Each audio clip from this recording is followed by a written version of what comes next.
कि जो ट्रंप और नाटो की दूरी है, यह समझ लीजिए कि शायद दुनिया के पूरे समीकरण को बदलने जा रही है। और मैं तो कहता हूं बदल ही जाए, क्योंकि ट्रंप की अगुवाई वाला जो अमेरिका है, वो जिन जिम्मेदारियों के लिए उसको जाना जाता था उसको पूरा नहीं कर पा रहा है।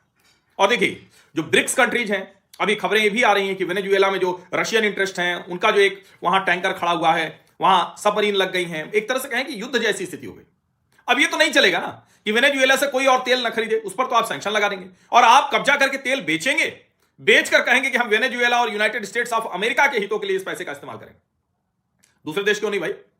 अगर संसाधन है तो या तो सिर्फ वेनेजुएला का है, और अगर संसाधन दुनिया के लिए है तो फिर दुनिया के लिए होगा, सिर्फ अमेरिका के लिए कैसे हो सकता है?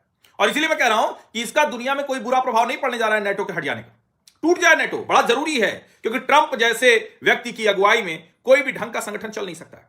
ट्रंप ने यूनाइटेड नेशंस को बेकार कर दिया, WTO को बेकार कर दिया, टैरिफ लगा लगा के जितने तरह के जो अंतरराष्ट्रीय मानक थे, पैमाने थे, सब ध्वस्त कर दिया। और भारत के लिए इसलिए अच्छा है कि जब ये सब ध्वस्त होगा तो नया वर्ल्ड ऑर्डर बनेगा और भारत इसमें अपनी चीजें अपने हिसाब से तय कर पाएगा। इसीलिए मेरा बड़ा स्पष्ट मानना है कि नाटो का टूटना दुनिया के लिए और भारत के लिए हित में है, गड़बड़ नहीं है।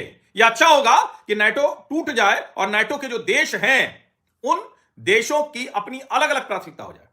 अमेरिका का पिछलग्गू बनकर वो ट्रेड डील न करें, अमेरिका का पिछलग्गू बनकर वो बम बरसाने वाले बेड़े में न शामिल हो जाएं, अमेरिका का पिछलग्गू बनकर वो डॉलर की मजबूती न करें। तब समझ में आएगा कि डॉलर डोमिनेंस कैसे खत्म होगा।